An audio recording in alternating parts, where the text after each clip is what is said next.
Hello everyone. So let's start learning about C by creating vectors, right? So as we discussed previously in our outline, our next topic is memory in C, and specifically the call stack and the heap. So if you're coming from a high-level programming language background, you might not be aware of what a call stack is or what a heap is. So in this video, we're going to discuss that. So here we have, uh, well, this is not actually the physical structure of what a stack or what a heap is. This is just the logical structure. But this is basically what a stack or a heap means in the English language. Let's just add a few more things here, right? Yeah, so this seems more like a heap. A heap is a collection of randomly spaced out objects. I'm not talking about memory here, I'm just talking about what heap means in the English language. A heap is pretty random, pretty disorganized, pretty clustered, and it's hard to find anything in the heap unless you know what you're specifically looking for. A stack, on the other hand, is a much more concise, much faster data structure we have that allows things to be placed in a certain order. That is, first in, last out, below, right? So the first item that's placed in the stack gets placed at the bottommost tier, right? Any item that's placed is placed above the first item, and so on, and so on, and so on. Imagine a pile of books that your class teacher might have had in your school days. So if you've ever submitted something like that, you'll just know that you basically just put whatever you have at the topmost of the pile, right? And when the teacher comes, they just pick what's on the top, take it out, check it, then discard it or throw it away or whatever the teacher used to do, okay? The point here is that they take it from the top while the first student's sheet will be at the bottom, right? For philo, this just means first in, last out. This is a this is an important concept, not just for not just for understanding memory in C, but just understanding what a stack is. A stack is just a data structure that works with this methodology, right? So now that we actually know what we are actually looking for here, let's just try to understand how these things are useful in correlation to a programming language, and in our case, in C. So this is our call stack. A call stack is just a stack that's used by a programming language to keep track of what elements or what items or identifiers it has currently. How does it actually do that? So firstly, we just have a piece of C code on the right hand side. Let's just analyze this for a second. If you are not uh, comfortable or you're just absolutely new to C, please do not panic. We'll go through this in depth much later on. Right now, I've just included it here. All you need to understand is that main and greet are two functions. Main is the function that is a compulsory in any C program. Any C program must have the main function as the C compiler like GCC or any other compiler you are using. Firstly looks for the main function and then starts executing from there on. If there is no main function in your C program, then you just get an error by the compiler that it can't find the main function. So this is the most important function and the most recurring function you'll ever see. Int Main is a function. Keep that in mind. Greet, similarly, is just another function. But unlike main, greet is not actually required by the C programming language, first of all. It is not required by the compiler to be there. This is just something we created for a special purpose. The special purpose here is to print out this beautiful thing. Now, what does this actually mean, right? So for this, we just have to take a look back to what this line says. Greet car name, right?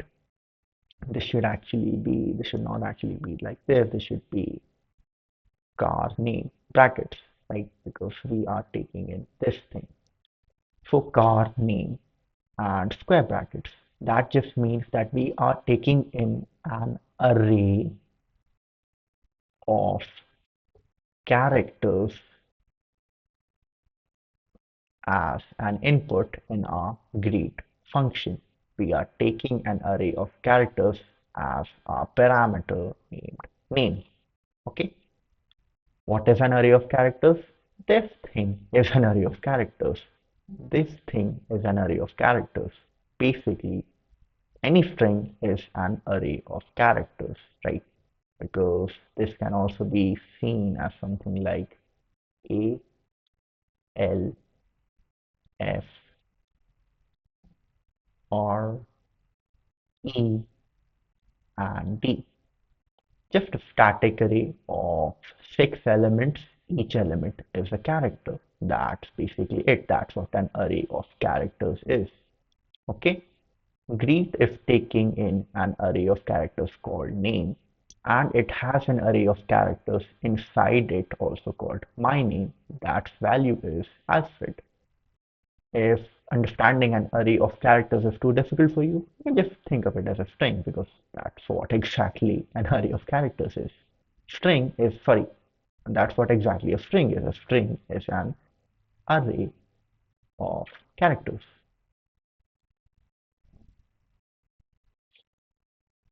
All right. Okay, I swear this is the last time I'll be saying this phrase. Okay, array of characters, right? So, name and my name are two strings that we have. This line is just this line is just being used to print out those two strings, as this is just a placeholder used by the printf statement, because this will just be replaced by name, and this will just be then replaced by my name. So whatever your output will be, it will be something like hi, because our name here is doggy, that's being passed in. Great, here, hi doggy, I am Alfred.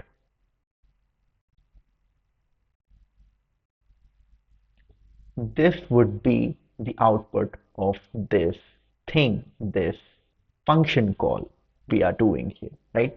Because this string is being passed as an argument inside greet. This is then being used in this string, and in this string, this modulo s character, or this just symbol, is being used as a placeholder for two different variables. I hope you understand that, right? All you need to know is that this would output, hi doggy, I am Alfred. It's like, Batman's butler Alfred. He's just greeting a person named Doggy. That's it. So how would this simple enough code work in the C programming language? We have to understand it using call stack. Now, what is a call stack? Call stack is basically just, you can consider it a data structure that is being run in the background to keep track of whatever elements identifiers enter it, or not just enter it, but whatever elements and identifiers are available in the program itself, right? So firstly, when the int main function is run, this line is run, right? Upon executing this line, the code is now aware of a string called doggy, of a variable that holds a string called doggy. Okay, and thus this, because this is the first variable, this is the first identifier that's being added to the whole code, similarly to how the first student's sheet is added to the bottom. This is at the bottommost of the call stack. Okay, so this is placed at the bottom of the call stack because it's the first thing that our code is encountering. Next up, we have this. Now our code again moves on to the second line and sees that, hey, this again has an identifier called greet, a function. Sorry if I use the term identifier too much. You can just consider it as a placeholder for variable or function, right? For now, just consider an identifier to be one of these things. We'll discuss identifiers more in depth later on. Okay, for now, just consider identifiers to be variables or functions. So it sees another identifier here and thus adds it to the call stack here. It first saw the name identifier, so it's at the bottom. Then it saw greet name, so it's on top of name here, right? Now, greet is a function by itself. So greet has some piece of code that will be running. Now, what exactly is a function is again, we'll be again discussing in the future. So I'll really recommend that after you have understood what an identifier is, what a function is, what variables are, please come back to this lecture and you'll probably be able to understand this in a much more depth. So a function, I'll just give a brief overview of what a function is. Function is basically just, it's a way to not have to copy these two lines again and again in a piece of code so that they can just print out this thing. Okay. By making these two lines a function, we are basically eliminating the need of copying these two lines of code again and again. So basically we can, instead of having this, we could have just copied these two and placed it in here, but having it inside greet is much more concise. Now functions are just not used for, making your code look pretty and making it all concise. They have a lot more functions, they have a lot more features and usability other than just this. But you can just, for now, you can just think of it as a pretty making concise tool. Okay. So whenever the greet function is called, it has these two lines of code in here, right? And again, because code is executed line by line, our compiler firstly sees this my name identifier, my name variable, and adds it to the call stack. Now here is where the previous elements in a call stack and a new element in the call stack differ. These two were added through the main function as I'm trying to show through the legend, and this was added through the greet function, right? This will play a big hand later on. For now, just understand that this was added because the greet function was executing, and these two were added because the main function was executing. And again, after this line of code is executed, and thus printf is called. Printf is again a function, so it's added to the call stack. Next up, what happens here is that after this line, a compiler comes to this line. Now, what is this?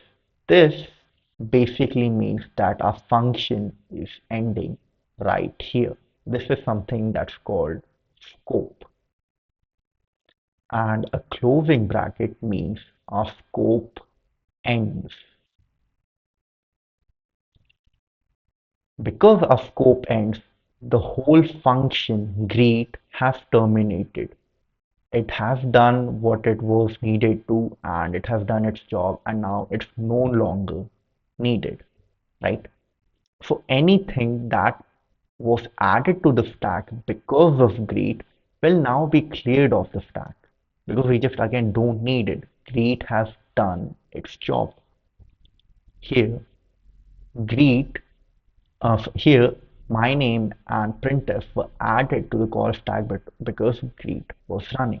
But here, because the function greet has stopped well, it has just finished its execution, we don't need anything related to it anymore, and thus printf was popped out of the call stack. It was removed, like the teacher removes the first sheet available at the top for checking and then just discards it, right? Or just places it somewhere else, or whatever the teacher does. This is sort of the same thing, but here in this case, it's being discarded that, hey, we don't need this printf anymore, it's gone. Next up, we see that, hey, my name is still available. My name still exists on the call stack, even though, the greet function has ended. So the compiler or C will again also remove my name. The compiler won't do this. Just the programming language will again just remove my name from the call stack again, because greet is not needed. Greet has finished its execution. Please keep that in mind. And also keep that in mind that call stack is not exclusive to C. It is available in any programming language, and it's what makes up the basic of any programming language. Like any programming language will need a call stack to just keep track of the elements in it. Okay, so this again marks the end of scope. Because this marks the end of scope, we know that greet has finished its execution, and thus anything related to greet is now over. Now keep that in mind. In our main function, our code was still on this line. It was just executing whatever greet had, right?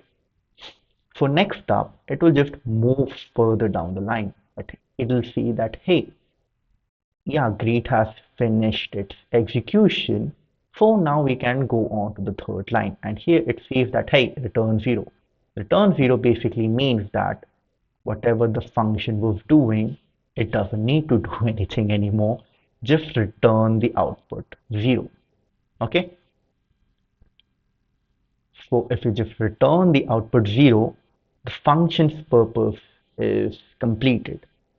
Again, if you do not know what functions are, we'll discuss them further down the line, but I hope that you're not watching this as your first introduction to programming languages and all, because C is not really something that you should be learning as your first programming language. You can surely try, but it helps to have a little bit of programming background.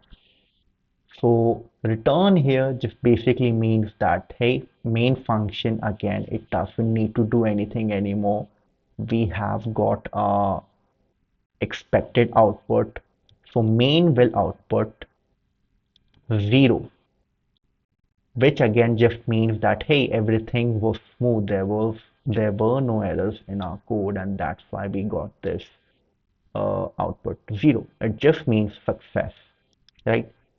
Both this and this mean that the function can just terminate now, that function's execution is done. But this does not mean end of scope, okay? I mean, in a way it does, that any line of code below return will not be executed, as this just marks the end of this function's execution. But scope is different from return. You'll have to keep that in mind, okay? So because we are calling return here, main function again just doesn't need to exist anymore. What will happen is that greet name will be removed, as it was on the top of the stack. After greet name, the call stack sees that, hey, name is still existing and we don't need name anymore, as main just finished execution. It will remove name again, and thus our call stack is again empty and ready for new programs, right? Why is a call stack needed? Again, call stack is just needed to keep track of any elements that are entering it. It's just used by the program as a method, or you can just think of it, it's just there so that the program knows what is executing currently and what doesn't need to exist in the memory, because again, memory in your computer is precious. You can't just waste or just spend bytes of it, or chunks of it on tasks that do not actually require any kind of execution. That's why a call stack is always keen on seeing whenever anything is unneeded on the call stack, and thus just removes it. The call stack is a way of keeping your memory clean by removing any redundant elements from it. Like we saw firstly here, that greet suddenly became redundant right after the printf function was called. So we don't need anything related to greet in here, and thus anything related to greet were removed. Same way we saw that right as we got a function output, anything related to main is again not needed. What we needed was this output, and the rest of the code has done its job and gave us an output. So again, anything related to main can just be removed, and that's what our code does, right? Sorry, that's what the programming language does. That's what your computer does. So this was the call stack. Now we have another thing too, that's called the heap. Heap, as I said earlier, it is disorganized, clustered, many things are existing at the same time, but each of those things has an address, right? A memory address here, because we here are dealing with uh, memory of your computer, the random access memory, right? Stack is also part of your random access memory, and a heap is also part of your random access memory here. So a heap is just again a clustered, unorganized, unsorted collection of memory addresses. We can just pick any one of these. I've picked this one, but we can pick any one of these, and these might have a different memory address. Like this has 0x001234. This might have something like 0x011112. I don't know, like the memory address can vary, okay? But the point here is that each of these will have a distinct memory address, okay? So why is the heap needed? A heap, now as we saw earlier, as soon as function execution was done, either through scope or through returning an output, anything related to the function was just removed from the memory. But at times, we might need memory to still persist even though the function execution is done, right? Think of a database, for example. A database might have functions related to something like inserting, right, updating, and deletion, right? A database allows you to do these three things with the data present in it. Now, suppose we have called the insert function, right? And the insert function again just stores data on your stack again here, right? That hey, whatever student data, whatever bank data you collected, you were trying to insert, it's available here. Let's just say bank, right? But as soon as the insert function's execution is completed, it has done its task, insert will be popped. Anything related to insert will be popped out of the stack, right? And thus you just lose your bank data, which was the whole point of, which just, you know, contradicts the whole point of wanting to store the bank data here, right? You were using this function to store bank data in your database, but because you stored it on the stack, your bank data is just now uh, popped off the stack because the insert function has completed its execution. This is not exactly what you want, right? You want a method so that your data can still persist even after function calls. A function execution has ended. So even after the insert function has completed its execution, you still want data to exist somewhere. And that's where the heap comes in, right? So a heap again, it's just a logical structure. It's not a physical structure. I don't know. Well, it's not like I don't know. A heap is not an oval, right? A heap is. I'm just using a logical structure here, but a heap does not. Well, it's not an oval. Okay, that's my main point here. It just has different memory addresses corresponding to different memories, right? That can be used to store data so that that data can persist outside of just function calls and program execution too. This is independent to that. So let's just take another piece of code here, right? Now this might look scary that okay, firstly we have an int, then we have some asterisk for some reason, then we again have a name, then we have a function call with I don't know why we are multiplying 3 into something called psi of int, and it's just doing a lot of things that maybe you might not be doing right now, which is fine. It's the whole purpose that right now we are in our running phase, right? Right now we are just trying to run. Seeing this, we trip over. Seeing this, we trip over. Then we'll again just try to walk slowly, right? So this is not something to get scared of. All you have to know is that this thing is allocating memory on the heap. How much memory is it allocating? It is allocating 3 into how many bytes one integer takes.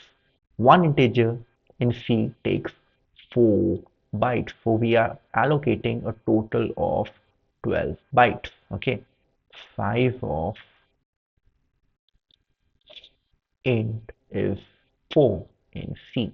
Okay. It can vary, but usually it's just 4.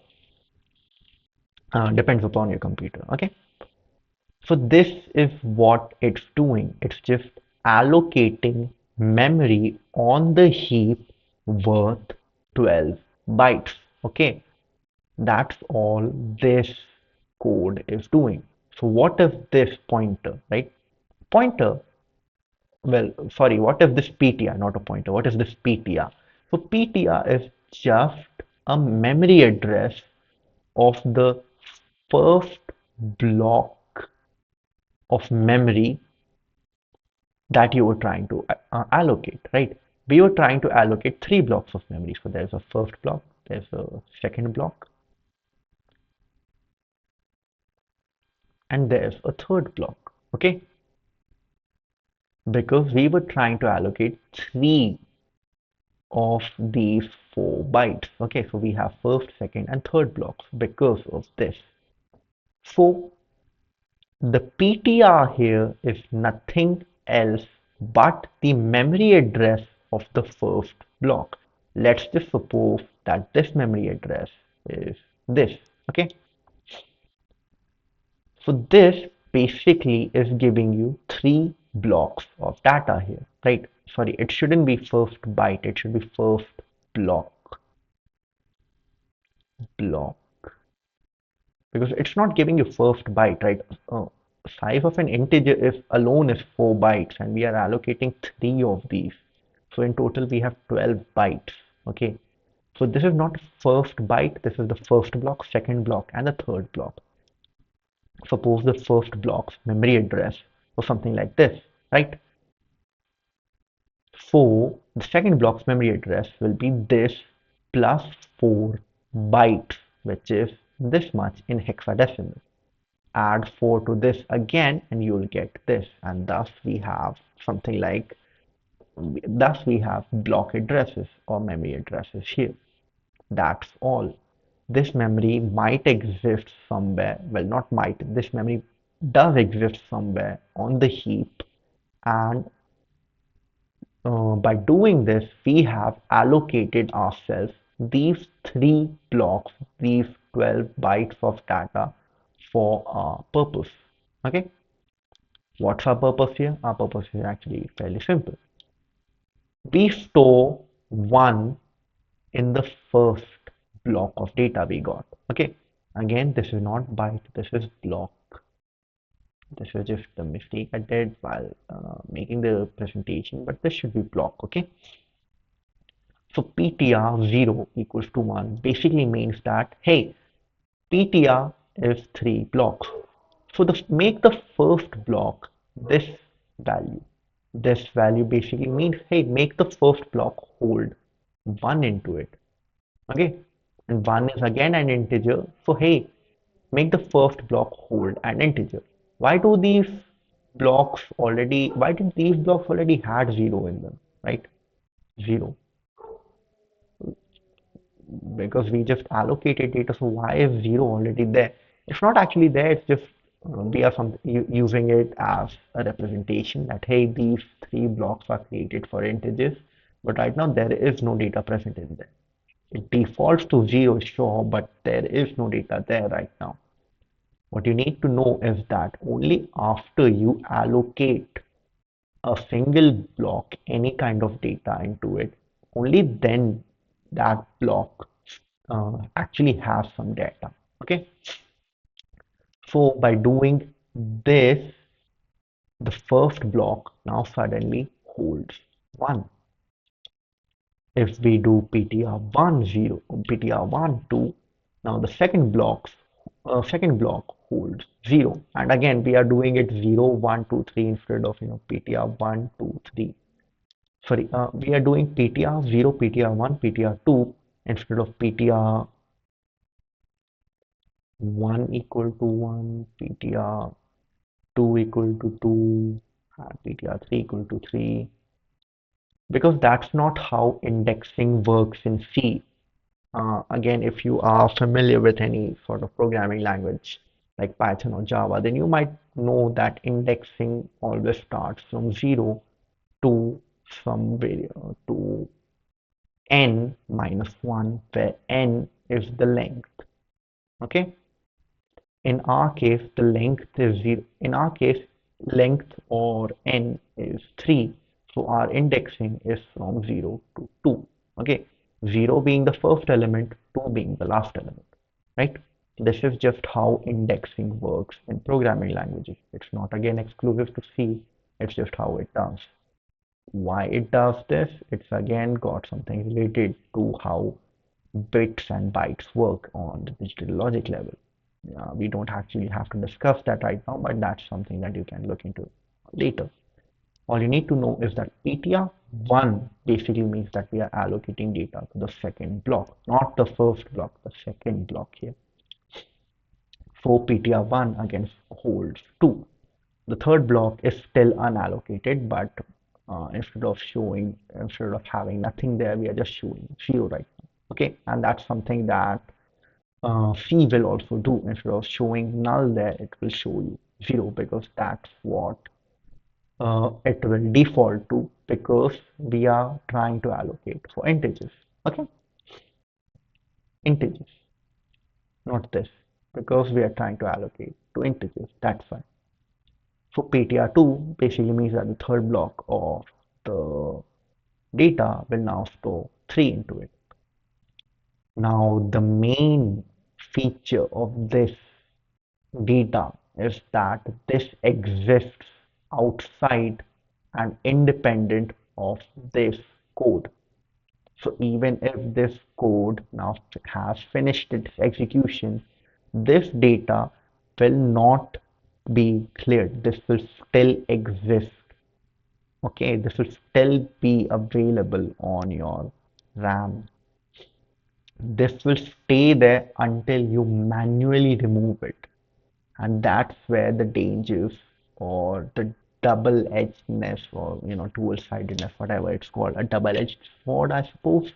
So that's where the double-edgedness of manual memory management shows up, that hey, okay, good thing that manual memory management allows me to manage memory by myself, so that we don't actually need a garbage collector. And not needing a garbage collector means that my programming language can be fast. But also not having a garbage collector means that I'll have to manually keep track of when I need memory and when I not, right? Because this memory exists on the heap, it won't be dropped like it was being dropped in the call stack. Okay, this will still exist even after the scope has ended. Like suppose I just have function call here. Let's just name this function, I don't know, just temp for temporary, right? Even after temp has finished execution, even after temp has been pushed off the call stack, this data will still exist on the heap. Okay, that's something very important, and this can be and neglecting this can be huge reasons for memory leakage. What is a memory leakage? Memory leakage is basically whenever your memory on the heap is being allocated for purposes that no longer exist. Basically, if you're allocating memory on the heap for things that do not need to exist anymore, that's memory leak. Suppose your need for this pointer, this 1 2 3 array is now done, you don't need it anymore, but you forget to free it from the heap itself, then this is what a memory leak is.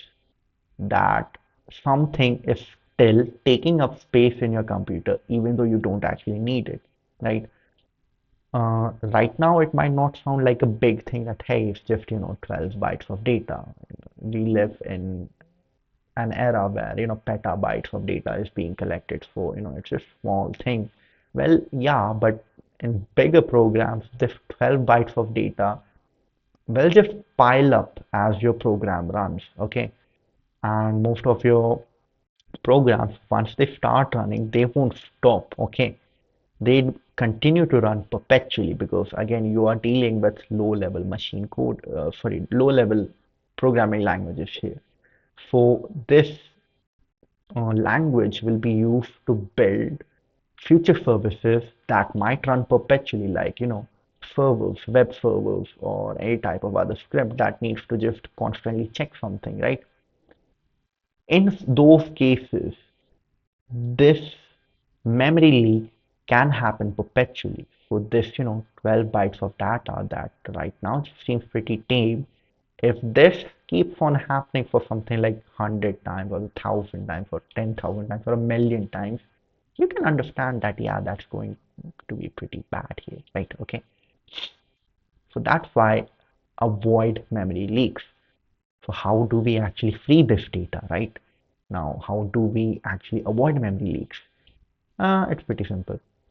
You just type free PTR. PTR being the memory address to any data allocated on the heap. So as soon as you just type this free PTR and it runs, your whole allocated data is now cleared. It's gone, it's returned back to the RAM to be used further in any new scenarios. Okay, so this small line is what prevents memory leakage, and this is very important, that whenever you use this function malloc,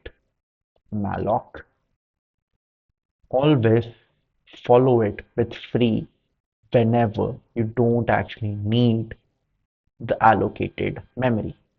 Okay, so now this is just a quick summary of what the stack is and what the heap is and how they differ. So firstly, let's just talk about speed.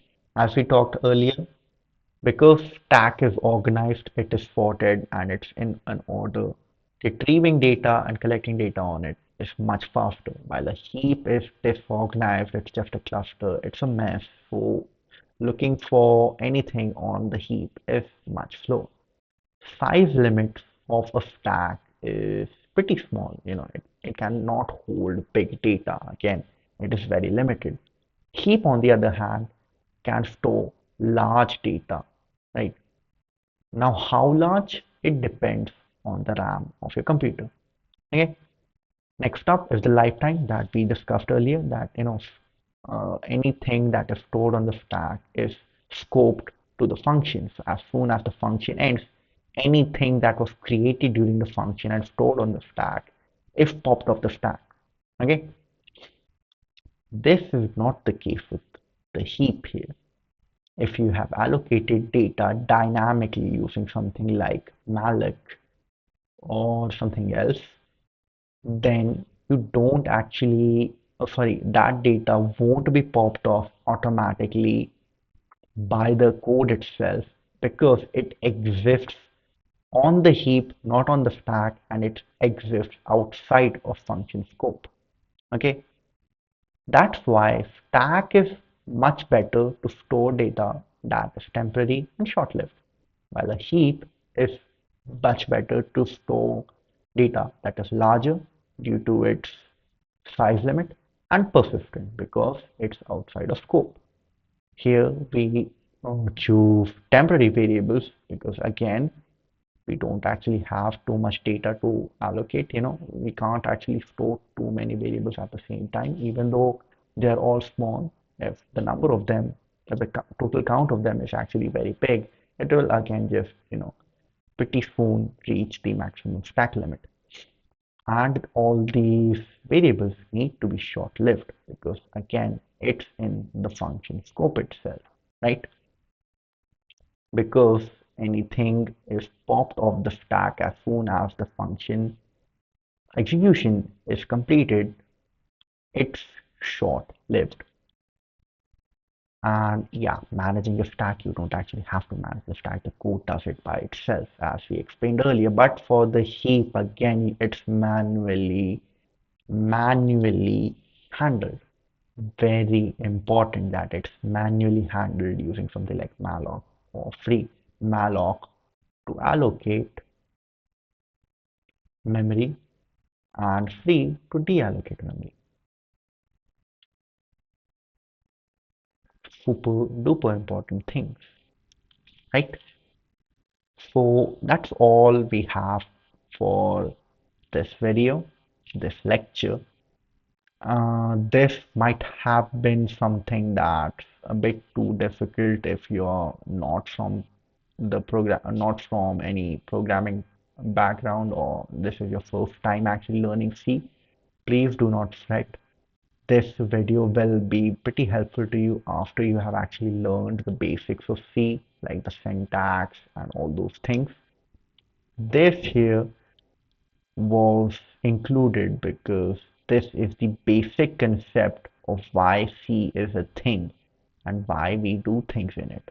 Okay, so please just remember this summary here of what a stack is, what a heap is, and how they differ, and you'll be pretty fine. Don't worry. So that's all for today. Thank you for watching. Bye bye.